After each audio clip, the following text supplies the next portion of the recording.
Está gravando? Está gravando. Gustavo Craves manda um picolé. A Carol manda bom dia. Cadê Carol? Cadê? Gente, aqui, ó.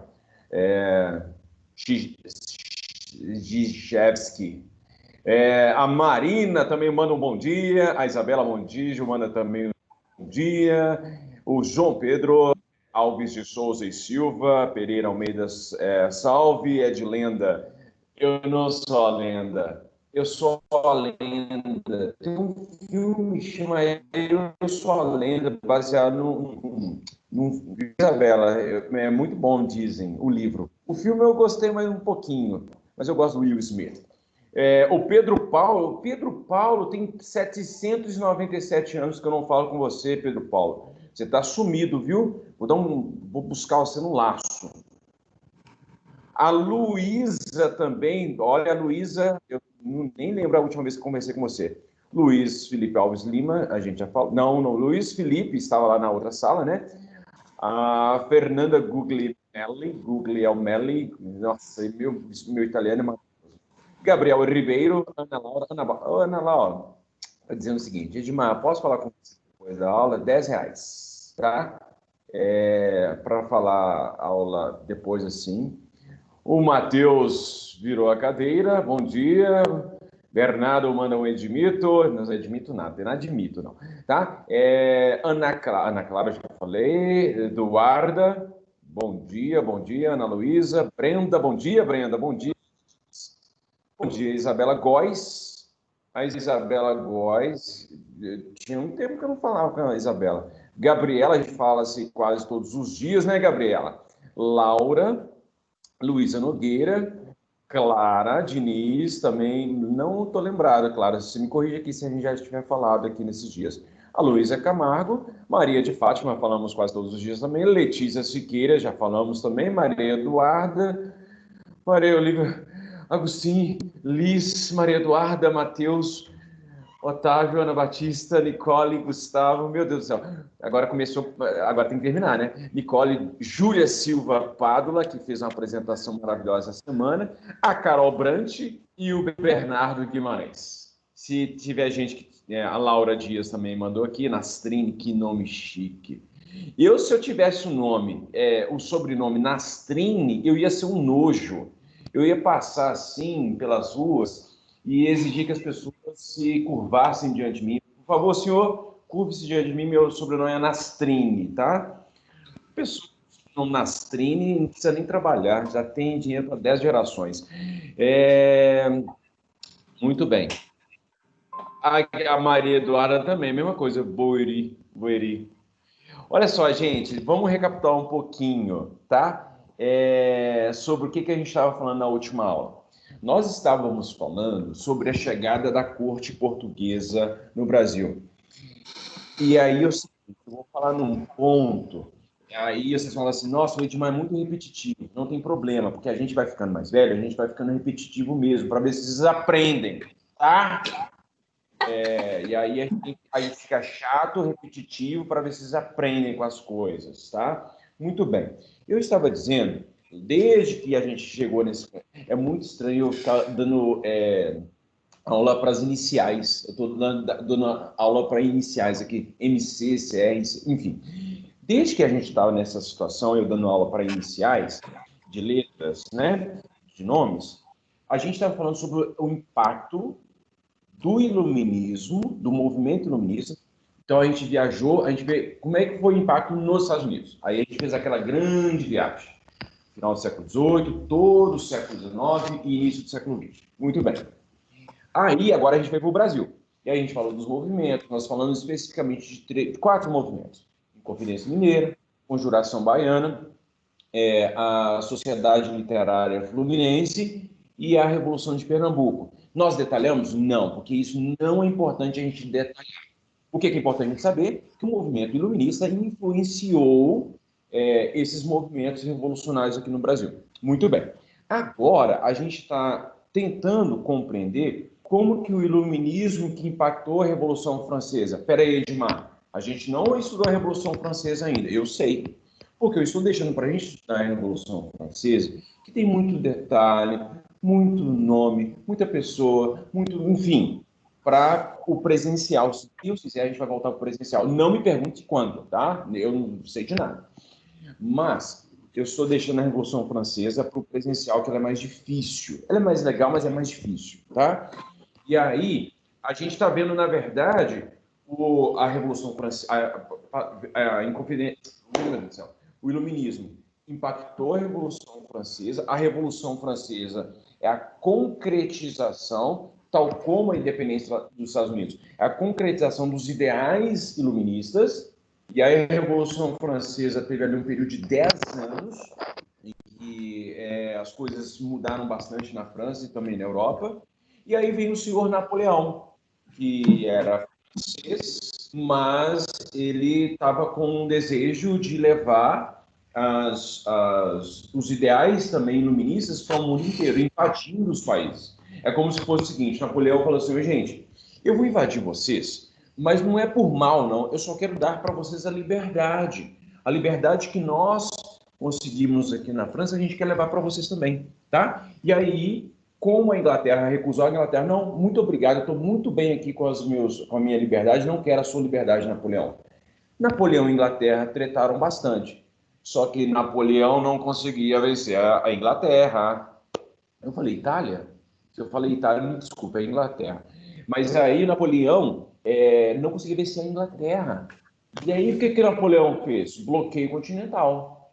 Bloqueio continental. Ninguém aqui, todos os países que haviam sido dominados por Napoleão, não poderiam mais comercializar com a Inglaterra, com a Grã-Bretanha, tá, Davi? E aí, então, Portugal se viu num bico, numa sinuca de bico. Sinuca de bico, pessoal, é quando a bola fica lá. Vocês já jogaram sinuca, todo mundo sabe o que é sinuca, né? É quando a bola está incrustada ali na beira da caçapa e você não sabe para onde que você vai. Você não sabe qual tacada você vai dar para tirar a bola daquela situação. Então, Portugal não sabia o que fazer. Se Portugal continuasse comercializando com a Inglaterra, a França invadia. Se Portugal parasse de comercializar com a Inglaterra, Portugal quebrava. E aí, o que foi feito? Foi feito por sugestão da Inglaterra, por sugestão do ministro, do diplomata inglês presente na corte portuguesa. Ele falou assim, ô Dom João, não é por mal não, mas eu acho que o senhor deveria ir para o Brasil. Aí, o Dom João VI, que era o príncipe regente, por que ele era príncipe regente, não rei? É porque a mãe dele estava viva. Quem era a rainha, de fato, era a Dona Maria. A Dona Maria doida. Ela era doida mesmo. Ela ficou doidona. Ela tacava pedra na lua. Mas ela ficou doidona mesmo.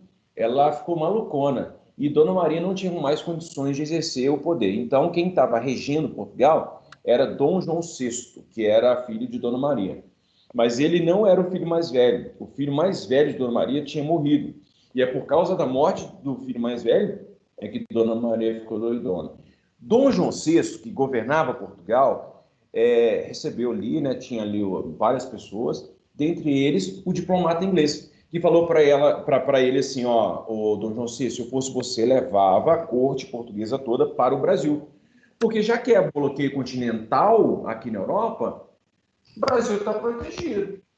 Napoleão ia pegar navio, Napoleão cheio de problema lá na Europa, ia pegar navio e vir aqui para o Brasil? Não. Então aí foi uma sacada de mestre. Então o que eles fizeram? Pegaram toda a estrutura administrativa, estrutura burocrática, financeira, a corte toda, e aí veio para o Brasil. 15 mil pessoas, era uma cidade, gente, no mar, nos navios.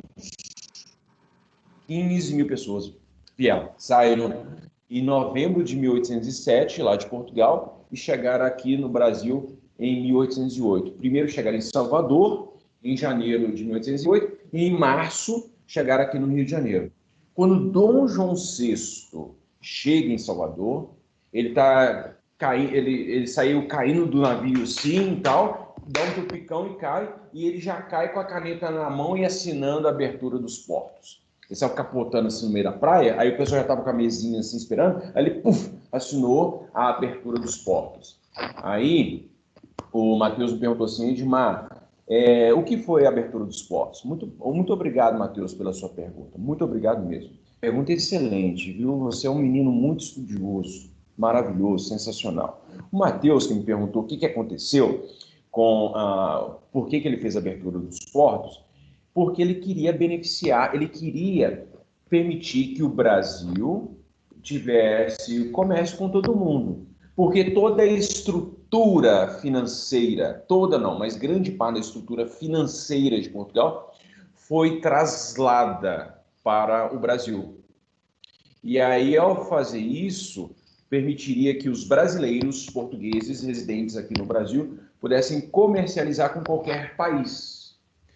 Se a partir desse momento, em 1808, o Brasil poderia comercializar com qualquer país, isso significa que, na prática, o Brasil deixa de ser colônia. Por quê? Porque o que determina, dentre outras coisas, que o Brasil é uma colônia de Portugal é o fato de que o Brasil só poderia comercializar com Portugal. Já que isso acabou com a abertura dos portos, então, na prática, o Brasil deixa de ser colônia. Edmar, o Brasil se torna independente? Não.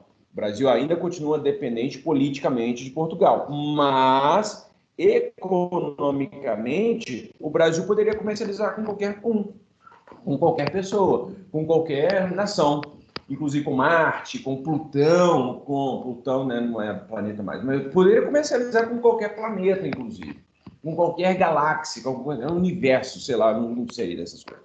Mas então, o Brasil economicamente ele vai ter liberdade. E então, na prática, acaba o pacto colonial. O pacto colonial acaba. Não tem mais. O Brasil pode estar livre para comercializar com quem quisesse. Desde que, não é Deus de que não, é desde que pagasse taxas, né? Que os países pagassem taxas. E aí, o que pagariam? Os países pagariam 24% de taxa e Portugal pagaria 16%. Isso em 1808. 1808, a abertura dos portos determinou isso. Entendido? Bem, só que em 1810, a Inglaterra, no alto da sua benevolência, Inglaterra que era muito camarada a Portugal, que gostava muito de Portugal, a Inglaterra falou assim, poxa, Portugal, a gente tem um acordo de tanto tempo de comércio, você poderia beneficiar, a gente vai te ajudar. E aí, então, em 1810, Portugal faz um novo acordo, faz um acordo com a Inglaterra, dando taxa preferencial de importação para a Inglaterra. Ao invés de 24%, como todo e qualquer país pagasse, a Inglaterra passaria, ou seja, os produtos ingleses entrariam em Portugal e, especialmente no Brasil, com a sobretaxa de 15%. Isso significa, portanto, que os produtos ingleses que eram melhores, em maior quantidade, entrariam no Brasil mais barato. Ou seja, o Brasil foi inundado, teve um tsunami de produtos ingleses sobre o Brasil.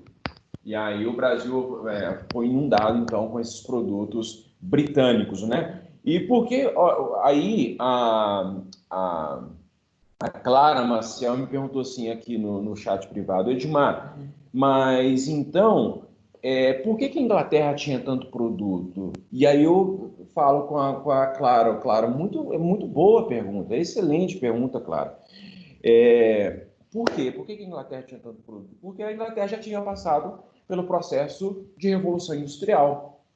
Edmar, não lembro da Revolução Industrial, mas você vai lembrar depois, porque eu vou ensinar isso depois. Porque depois que a gente viajar o Brasil inteiro, ao longo do século XIX, para onde que a gente vai? A gente vai para a Inglaterra. Edmar do céu, a gente está viajando. Pois é, eu proporciono para vocês, e vocês deveriam me valorizar mais. A gente viajou para os Estados Unidos, Agora a gente está viajando no Rio de Janeiro, depois a gente vai viajar na Inglaterra, e depois a gente vai viajar na França. Até Moscou a gente vai, tá? E aí eu estou proporcionando viagem para vocês e vocês não estão fazendo nada por mim e para mim, tá? Muito bem.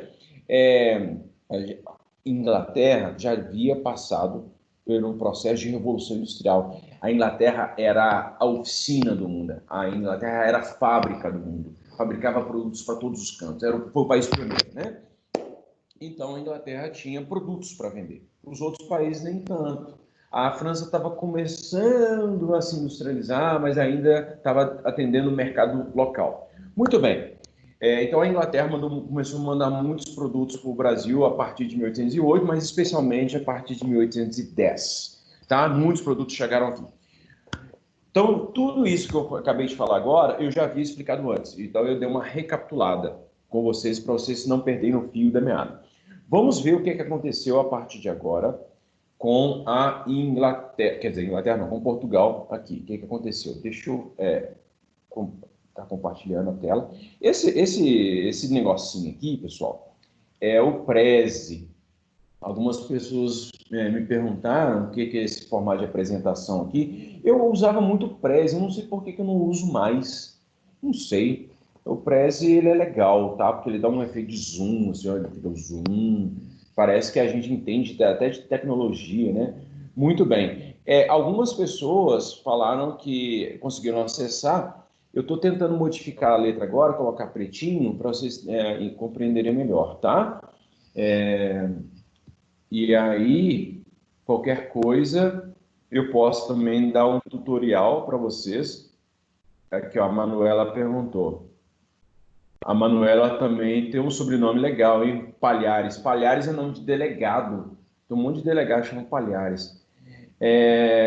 Ô, Manu, quando foi isso o quê? O bloqueio continental foi em 1806, a vinda da corte portuguesa foi em 1808, e a abertura dos portos também em 1808, e o Tratado de Amizade com a Inglaterra em 1810, tá? Aí depois, a Ana Batista pergunta aqui, tô igual um programa de televisão, né? Ana Batista, manda aqui um recado daqui no nosso chat. Edmar, por que Napoleão não conseguiu invadir a Inglaterra? Seria porque a Inglaterra tinha alguma vantagem militar em relação a eles? É porque a Inglaterra, ela tinha computador. Não, mentira, gente. É porque a Inglaterra, ela tinha uma frota naval muito mais poderosa do que a França. Além do fato de que a Inglaterra está numa ilha, né? A Grã-Bretanha estava numa ilha. Então era muito difícil você atravessar ali o Canal da Mancha para tentar atacar o território, porque o deslocamento das tropas via marítima é mais complicado, demanda de uma estrutura muito melhor que a Inglaterra tinha em relação à França. A França, Napoleão conseguiu invadir todos os países. Napoleão teve algumas derrotinhas, assim, algumas batalhas pequenas, mas a Inglaterra não conseguia vencer de forma alguma. E aí, no final das contas, para impedir, como ele não conseguia vencer militarmente a Inglaterra, aí Napoleão decide fazer o bloqueio continental. Gonzales também, dos filmes de ficção. Aí, viu? O pai da Manuela é delegado, viu? Tá vendo como é que eu sei das coisas? Então, isso aqui a gente já falou, o Pacto Colonial a gente já falou, o Tratado de Aliança com a Inglaterra, né, dando taxas preferenciais. Bem, a gente vai começar então aqui, ó, impactos da corte no Brasil. Imagina, pessoal, a cidade do Rio de Janeiro, naquele momento, a cidade do Rio de Janeiro é maravilhosa, né? Todo mundo aqui já foi ao Rio, eu sei. Quando a gente vai ao Rio, principalmente ali na orla mais famosa, ali que é Flamengo, Botafogo, Copacabana, Leblon, não sei o que lá, aquilo ali é bonito, né? Mas aquilo ali nunca foi a Maria Eduarda. Maria Eduarda, você precisa ir depois dessa pandemia, falar principalmente para você ir para o Rio de Janeiro. E o que acontece? Aquilo é lindo, maravilhoso. Só que em 1808, quando a corte portuguesa chegou, aquilo ali era um esgoto a céu aberto. Era um fedor sem precedente, porque não tinha sistema de saneamento básico, saneamento público. Então, as pessoas eram uma sujeira enorme, não tinha sistema de coleta de lixo, era uma coisa horrorosa. A corte brasileira, os nobres brasileiros, a elite brasileira, vivia um pouco melhor. Mas grande parte da população que morava no Rio de Janeiro vivia em situações muito ruins, muito ruins. Quando a corte portuguesa chegou, isso impactou uma cidade que já tinha muita dificuldade de se organizar, a estrutura da cidade, 15 mil pessoas chegam de uma hora para outra.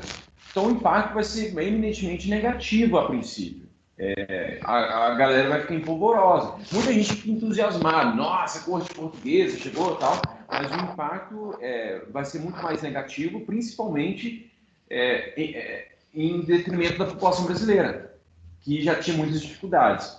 Bem, mas aí Dom João VI percebe o seguinte, ó, isso aqui não tem jeito. Isso aqui a gente vai ter que mudar tudo, a gente vai ter que fazer uma reestruturação. Então, Dom João VI começa a fazer uma reestruturação na cidade do Rio de Janeiro para acolher os novos moradores. Dentre outras coisas, eu vou falar disso daqui a pouco, mas já vou dar um spoiler, era necessário ter casas para acolher a nobreza portuguesa. E aí a nobreza portuguesa, obviamente, não poderia esperar na rua a construção de novas casas. Então, o que a nobreza portuguesa, enfim, juntamente com o Dom João VI fez? Escolhia as casas. Tipo assim, olhava ali para o morro, sei lá, Morro de São João, tinha um palácio lá. Aí um nobre português, deixa eu pegar o nome, o Magalhães, o nobre Magalhães olhava assim para o morro e dizia, eu quero aquele palácio lá. Aí alguém fala, não, mas ali mora um fulano de tal, não quero saber, eu quero aquele palácio. E aí, então, a nobreza portuguesa, a corte portuguesa começou a escolher casas que pertenciam aos brasileiros e simplesmente começou a pegar as casas. E aí, como é que isso acontecia? Olha que interessante, olha como é que é legal. Imagine se isso acontecesse nos dias atuais, como é que a gente ficaria? A nobreza, aí vinha um guarda da corte portuguesa, pregava um PR, pegava sei lá, um carimbo e colocava PR, pá! E o que significava esse PR? Propriedade real. E o que significava isso? Significava que a partir daquele momento, a pessoa dona daquela casa teria a honra de ceder a sua casa para que uma outra família morasse ali. E o que isso significa? Significa que você deveria sair da sua casa para dar a casa para a pessoa que chegou. Olha que legal, gente, que honra! Eu vou ter que morar debaixo da ponte para um cara morar na minha casa. Olha que alegria no meu coração, que satisfação imensa ceder a minha casa para que o outro venha aqui morar na minha casa. Que coisa maravilhosa. Só que não, gente, pelo amor de Deus, os caras ficaram revoltados. Os brasileiros, como assim, cara, que eu vou ter que sair da minha casa para um bonitinho da corte portuguesa vir morar aqui? Não de jeito nenhum. Então a galera se revoltou, a rivalidade entre portugueses e brasileiros aumentou bastante. Só que enquanto isso estava acontecendo, enquanto essa treta estava acontecendo, Dom João teve pressa, ele começou a organizar, a construir estradas, ruas, pontes, enfim, ele começou a investir na infraestrutura do Rio de Janeiro. Além disso, também começou a investir na construção de construções, ficou péssimo, né? Mas desculpa.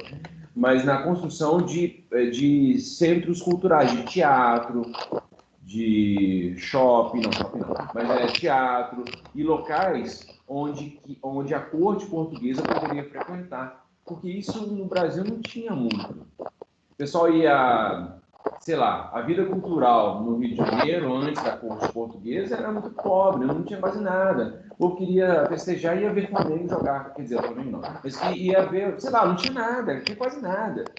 E aí, quando a corte portuguesa vem para o Rio de Janeiro, eles precisam construir essa estrutura para diversão da corte portuguesa, para fazer sarau, para fazer apresentação, para fazer performance, enfim. Pergunta que chega aqui. A Maria Eduarda e a Nicole dizem que não podem. Pode sim, gente, pode sim. O Rio de Janeiro é maravilhoso. Então eles expulsaram. Isabela, expulsaram o povo das casas, assim, e aí, enfim. Não tinha um negócio que eles brincavam que era propriedade roubada? Pois é. Na verdade, o PR, no entendimento da corte portuguesa, era propriedade real. A população brasileira começou a olhar o PR como põe-se na rua. E aí, enfim, né, o brasileiro tem criatividade para tudo, inclusive até na desgraça, infelizmente. Aliás, muito mais na desgraça do que nos benefícios. Bem, coisa boa, por exemplo, inauguração da Biblioteca Nacional, uma coisa muito boa. O Museu Nacional também foi inaugurado pelo Dom João VI. O Museu Nacional que foi queimado, né, 3 anos atrás, 2 anos atrás. Foi uma tragédia. Aliás, falando nisso, houve um incêndio aqui no Museu de História Natural da UFMG, que muitas ossadas da população da Luzia foi queimada, muitas ossadas foram queimadas. E aí a gente perdeu muita coisa que estava aqui na UFMG, cortando de novo lá para o Rio de Janeiro. Então, o Dom João VI ele se preocupou muito em ativar a vida cultural do Rio de Janeiro e convidou, inclusive, uma missão artística estrangeira. Artistas franceses, pintores e viajantes alemães, cientistas, ele começou a incentivar a galera para vir aqui, para tentar foi uma tentativa de criar uma corte europeia no Rio de Janeiro. Isso não deu muito certo, porque eles acabaram ficando pouco tempo aqui. Mas, enfim, o Dom João VI também criou o Banco do Brasil. Olha só que legal, o Banco do Brasil, não exatamente o mesmo Banco do Brasil, embora o Banco do Brasil que existe até hoje, ele é herdeiro do Banco do Brasil que o Dom João VI criou, mas teve um determinado momento que o Banco do Brasil, criado pelo Dom João VI, quebrou. E aí eles recriaram ele depois. Muito bem, então Dom João VI tentou criar toda essa estrutura cultural, financeira, econômica, para que a corte portuguesa no Brasil funcionasse.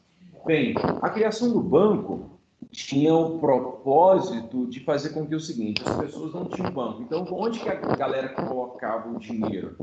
Colocava no chão, colocava debaixo do travesseiro, colocava nos seus cofres particulares, não tinha um local onde o dinheiro era colocado. E com a criação do Banco do Brasil, seria uma forma do governo português ter uma reserva de grana justamente para poder investir na infraestrutura do Rio de Janeiro. E aí, com isso, o governo pagava juros para a pessoa deixar ali rendendo um dinheirinho, tá? Tá com barulho? Olha, não sei o que é, não. Ixi. Ó, eu não sei se é um barulho chato. Eu não estou ouvindo, não. Para mim tá tudo uma mil maravilha aqui. Deixa eu ver se eu consigo.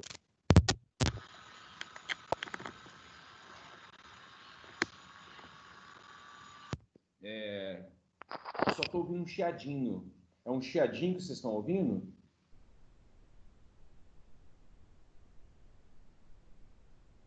Não, eu estou inclusive distante.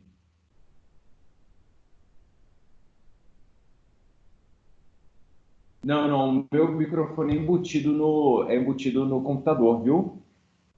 Não, nem estou me encostando. Agora parou?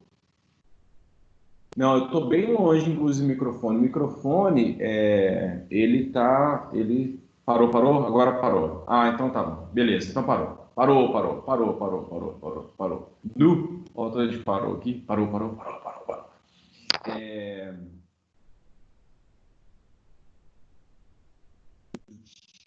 Tá, não, enfim, agora voltou. Eu estava dizendo que a criação do Banco do Brasil ela não foi aleatória. Ela foi uma forma de arrecadar recursos para financiar a construção da estrutura da corte portuguesa aqui no Brasil, tá? Enfim, bem, aí depois a gente falou das coisas boas, e aí eu já tinha dado spoiler lá do Põe-se na Rua, as pessoas tinham que sair 24 horas, cara. Olha só, imagina. Você estava na sua casa, de repente chega alguém dizendo assim, ó, você tem 24 horas para sair da sua casa. E não tinha muita discussão, as pessoas tinham que aprender, enfim, as pessoas tinham que sair. Obviamente, muita gente ficou revoltada, né? Você não sai da sua casa, assim. Acontece que o seguinte, teve um outro problema que, de repente, a cidade do Rio de Janeiro, sei lá, tinha 20 mil pessoas. De repente, chega uma outra cidade. Não há produtos suficientes para abastecer a demanda dessas 15 mil pessoas que chegaram. E aí o que acontece? Tem pouco produto, muita gente querendo comprar, o que vai acontecer com o preço desse produto? Vai nas alturas. Então, um problema de imediato que acontece é uma inflação absurda. Tipo assim, você comprava uma galinha, uma galinha boa, sei lá, por R$ 30. Do dia para a noite, essa galinha passou a custar R$ 200. E outra coisa, não tinha galinha para todo mundo. Além do preço absurdo, as galinhas já estavam todas vendidas a priori para a corte portuguesa. Então, enfim, aí no final das contas, os produtos ficaram muito caros. A população brasileira ficou muito revoltada com essa situação. O Lucas Ferreira do bairro Vila da Serra pergunta: Edmar, quando e por que a corte portuguesa saiu do Brasil? Lucas, para eu te responder essa pergunta, eu vou ter que fazer uma grande viagem e eu não posso fazer agora. Eu só vou te dizer que a corte portuguesa voltou para o Brasil, a corte portuguesa voltou para Portugal em 1821, tá? Depois de uma grande pressão. Agora começou de novo o barulho? Não é possível. Será que eu encostei alguma coisa aqui?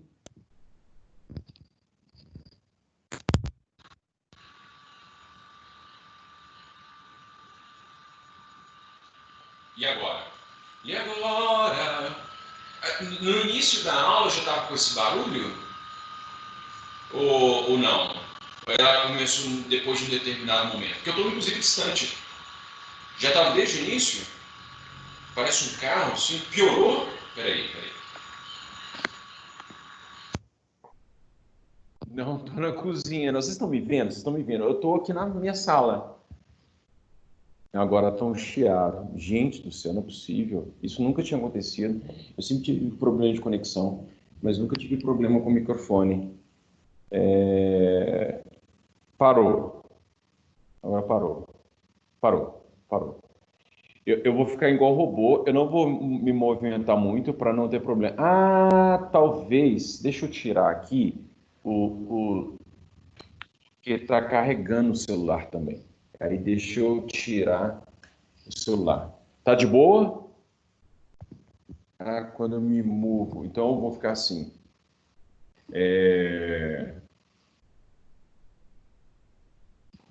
Sim, e agora? Parou? Ou continuou? Agora tá normal. Ufa. Então tá. Beleza.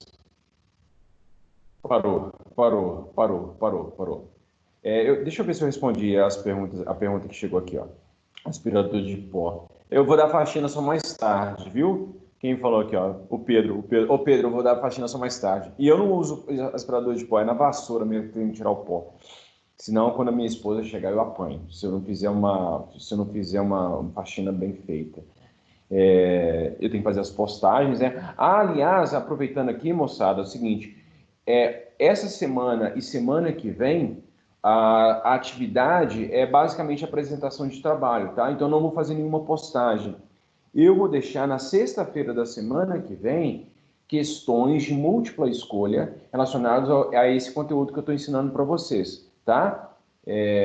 Eu devo deixar uma lista com múltipla escolha, tá? E aí devo fazer trilha do conhecimento, devo fazer uma coisa daqui 2 semanas mais ou menos. A gente vai ter um outro simulado um outro simulado no final de julho. E aí deve cair só Brasil, só em processo de independência do Brasil, governo de Dom Pedro I, governo de Dom Pedro II e por aí vai. Quer dizer, até onde a gente puder ir, né? Enfim, vamos lá. Eu estava dizendo para vocês sobre os impactos negativos e positivos, né? Os positivos que Dom João VI fez com que o Rio de Janeiro se tornasse ali um pouco mais aprazível, um pouco mais confortável para acolher a corte portuguesa. Mas as coisas negativas foram sentidas principalmente pelos brasileiros, que de uma hora para outra teve suas vidas mudadas, tiveram suas vidas mudadas, tá? E aí, enfim, então tem a inflação, muitos produtos são exclusivos para os portugueses, muita gente que nunca tinha visto o rei e rainha na sua frente teve que se acostumar a se comportar diante da rainha e do rei, né, do príncipe, da princesa e da rainha. O rei não, o rei só depois. Mas aí a galera tinha que fazer a genuflexão, a galera tinha que fazer a reverência, o pessoal não sabia. Via a princesa, a dona Carlota Joaquina, passando pela rua, o pessoal, e aí, dona Carlota, tudo bem? Tudo tranquilo? Tudo jóia? Ela, que isso, menino? Ajoelha aí, rapaz. Ajoelha aí que eu sou a princesa. Povo doido, só, que não ajoelha diante da princesa. Enfim. E aí a população brasileira não sabia comportar. Isso era ruim? Absolutamente que não. Porque o brasileiro é pior? Não, claro que não. A corte portuguesa, de uma hora para outra, vem para o Brasil e espera que o Brasil seja uma corte europeia, obviamente que não seria. Grande parte da população brasileira nesse momento era de escravo. Então, que vivia numa situação de miséria, que vivia numa situação eminentemente desumana. Como é que eles querem que, de repente, o Brasil se torne um lugar maravilhoso se as condições não são criadas para que o Brasil seja um lugar maravilhoso? Então, tem muita responsabilidade dos próprios portugueses, justamente nas condições de miséria que a maioria da população vivia. Então, o Brasil estava numa situação muito atrasada, economicamente, politicamente, enfim. Porque o Brasil era uma colônia, né? Não é? O Brasil era uma colônia, e sendo uma colônia era explorado, enfim. Bem, as consequências da chegada da corte é o seguinte: um crescimento muito forte anti-lusitano. Aí a galera, ao invés de fazer textão no Facebook ou fazer, enfim, treta por rede social, a galera começou a publicar em jornal. Começou a publicar em jornal charge, começou a fazer piada de português. Aliás, até quando eu era criança, muito frequentemente eu ouvia piadas de... Gente, eu não sou muito velho não, tá? Enfim, mas eu já tenho umas décadas acumuladas aí. Mas o que acontece? Até quando eu era criança eu ouvia ainda piada de português. Hoje não é muito comum, não sei se vocês já ouviram muitas piadas de português, mas enfim, a gente ouvia piadas de português descascando os portugueses, porque houve uma tradição, a criação de uma tradição, de um estereótipo do português. Ou o português era comerciante padeiro, ou o comerciante é burro, ou o português é burro. E aí a gente sempre ouvia essas piadas, mas as piadas acabaram, felizmente, porque ninguém pode ser estereotipado, né? Afinal de contas, eu tenho muitas críticas em relação a Portugal, a modo como Portugal colonizou, mas a gente está falando português, então a gente deve muita coisa a Portugal também. Bem, mas cresceu um sentimento anti-lusitano. O comércio com outras nações foi permitido, então o Brasil abriu as suas portas, abriu os seus portos para o comércio com outras nações. E o Brasil, na prática, perde o status de colônia. Na prática, na teoria, não. O Brasil só deixa de ser colônia no... O que aconteceu aqui, gente? Gente... Ah, meu Deus do céu. Agora é essa. Se o negócio der pau aqui de novo, eu vou ter que fazer um login. Peraí. Deixa eu só fazer um login aqui. Eu estava falando, pessoal, que... Peraí, calma. Só um minutinho. Povo de Deus. Deixa eu fechar isso aqui e vou abrir uma nova janela. Rapidinho. Eu estava dizendo, na verdade, que o Brasil só vai deixar de ser dependente, colônia de Portugal, só em 1822, tá?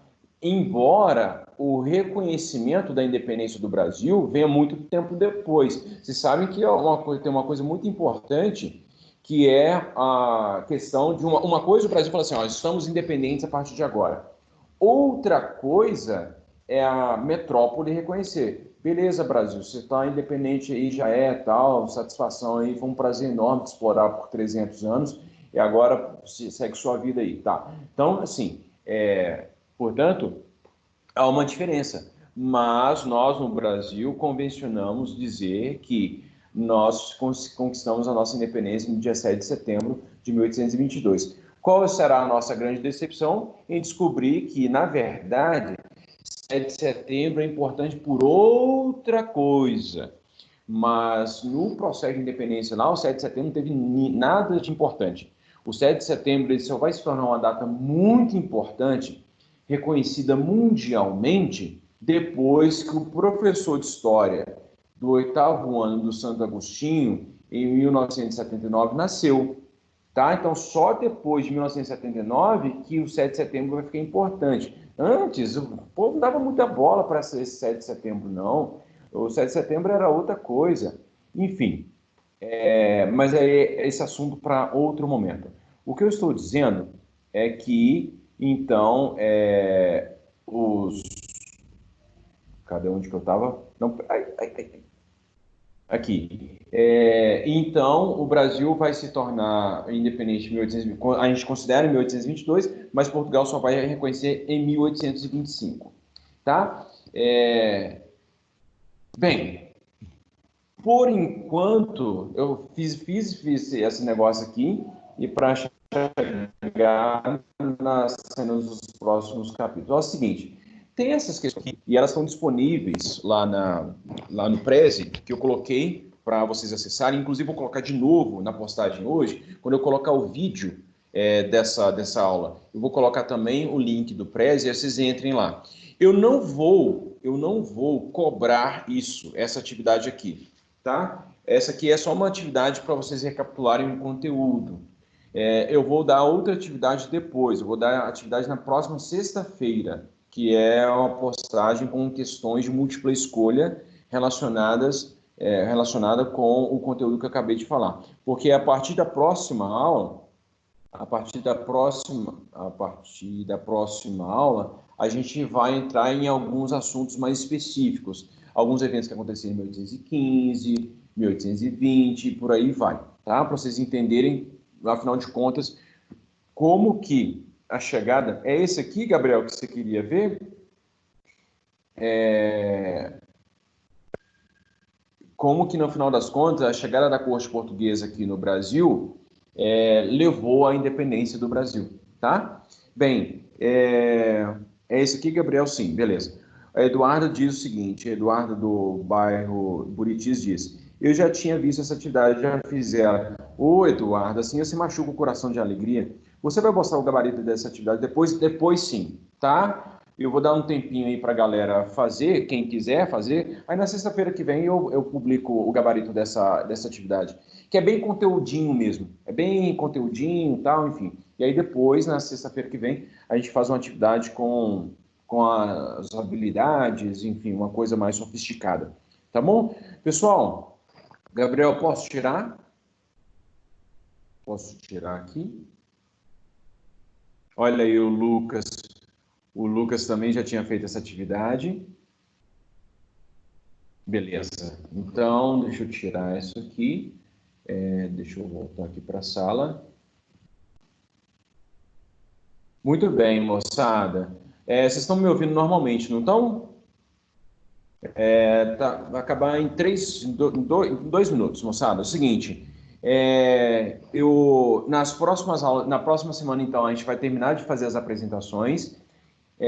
Na sexta-feira a gente vai dar prosseguimento ao nosso conteúdo aqui. Muito provavelmente a gente vai chegar até a independência, que é um processo muito complexo, mas eu vou fazer também uma cronologia bacana assim para vocês entenderem. Qualquer dúvida que vocês tiverem, vocês me chamem aqui. Vocês estão utilizando bastante o chat aqui do Teams e vocês também podem utilizar o fórum, que aí de repente com o fórum a sua pergunta seja já contemplada com a pergunta do coleguinha. Tá bom? Quem não me enviou ainda o trabalho, envie, por favor. Tem que enviar a parte escrita e tem que enviar a apresentação. Não precisa de todos os membros do grupo enviar. Apenas uma pessoa é necessário, porque senão eu vou ficar Mas, com Edmar, 7. Sim. deixa eu falar aqui. Não dá para enviar o PowerPoint e o documento do Word junto, entendeu? Então, como é que faz? Ah, não, então faz o seguinte, quem perguntou aqui foi o Bernardo. Bernardo, uma pessoa, então, manda com a devida identificação, tá? Então, por exemplo, você manda a parte escrita lá com os nomes do grupo, das pessoas do grupo, e outra pessoa manda a apresentação. A Gabriela Corrêa, do bairro Vila da Serra, diz o seguinte, ó, o dela deu. A Ana Clara Figueiredo, do condomínio Manacás, também diz que deu. O meu não É deu, só não. acrescentar o do trabalho. Até procurei lá algum lugar falando, colocar outro documento, tipo, não apareceu nada. Tá. Edmar, Edmar, Ô, Ana Clara. Peraí, só um momento, Gabriela, só um momento. Ô, Ana Clara Verkaiser, seguinte, manda a versão mais ou menos que você tem para mim, porque só para eu ter uma referência, porque eu vou deixar vocês reenviarem para mim depois, tá? Eu não vou dar mais prazo de hoje, não, porque senão eu fico descontrolado. Então eu vou deixar para vocês mandarem só hoje, mas enquanto isso, Ana Clara, vai melhorando, tá? Porque aí quando eu reenviar para vocês, aí você trabalha de novo, mais nele, tá? Gabriela, pode falar. é só pra falar como que adiciona outro trabalho. Tipo assim, pra você colocar o trabalho, tem um mais, aí você coloca. Depois de você colocar um, aparece outro mais embaixo desse trabalho, aí você coloca o outro arquivo. Ah, tá. Tá vendo? Ô, Maria Eduarda, eu tô chutando, tá? Eu só tô chutando aqui. Mas mais ou menos vocês moram nos mesmos bairros, então eu tô chutando aqui. Eu devo ter acertado algum.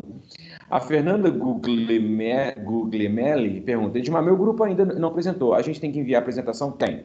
Tem que enviar a apresentação. Não, tem que enviar hoje. Tem que enviar hoje. A apresentação e a parte escrita tem que enviar hoje. Todo mundo. Mesmo os que não apresentaram, tem que enviar hoje. Edmar, uma dúvida: todos do grupo têm que enviar? Não, não. Não, é só a parte escrita é um trabalho só. O que tem no trabalho na parte escrita são as conclusões no final, tá? Mas o trabalho na parte escrita é um só, não é um trabalho para cada membro, não, é um trabalho só. Ô, Gustavo, Pode colocar a faz o seguinte, conclusão no PowerPoint, né? Você falou que a, tem que... a conclusão só na parte escrita. No PowerPoint não precisa colocar a conclusão. É porque o meu grupo colocou, tem que tirar ou pode deixar? Não, não, deixa, pode deixar, não tem problema não. Mas o mais importante é que esteja na parte escrita, tá? Isabela, respondi a sua pergunta? Não, sim, sim, não.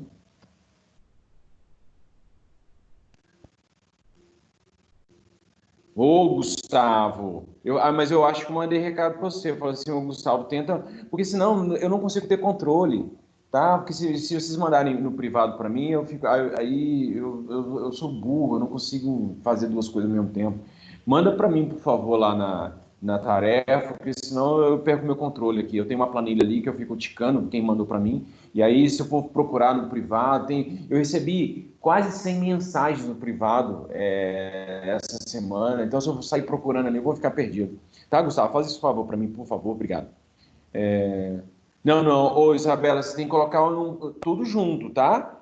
A parte escrita é uma só, você tem que colocar todas as informações de forma conjunta, num documento só e enviar para mim. Tá? Não manda separado não, viu, Isabela? Porque senão também não consigo ter controle disso. Beleza? Então tá ótimo. Ô, gente, então um grande abraço para vocês, fiquem bem, fiquem saudáveis e até terça-feira. Terça-feira nós continuaremos as apresentações. Oitavo A, oitavo B, oitavo C, oitavo D. O oitavo E vai terminar as apresentações na sexta-feira da semana que vem, tá? Então, povo, um abraço para vocês. Quem quiser ligar o microfone para dar tchau para mim, eu Falou, ficarei muito Edmar. feliz. Valeu. Tchau, meninos. Fala, Edmar. Tchau, gente. Tchau, Tchau. Edmar. Tchau. Falou, Edmar. Tchau.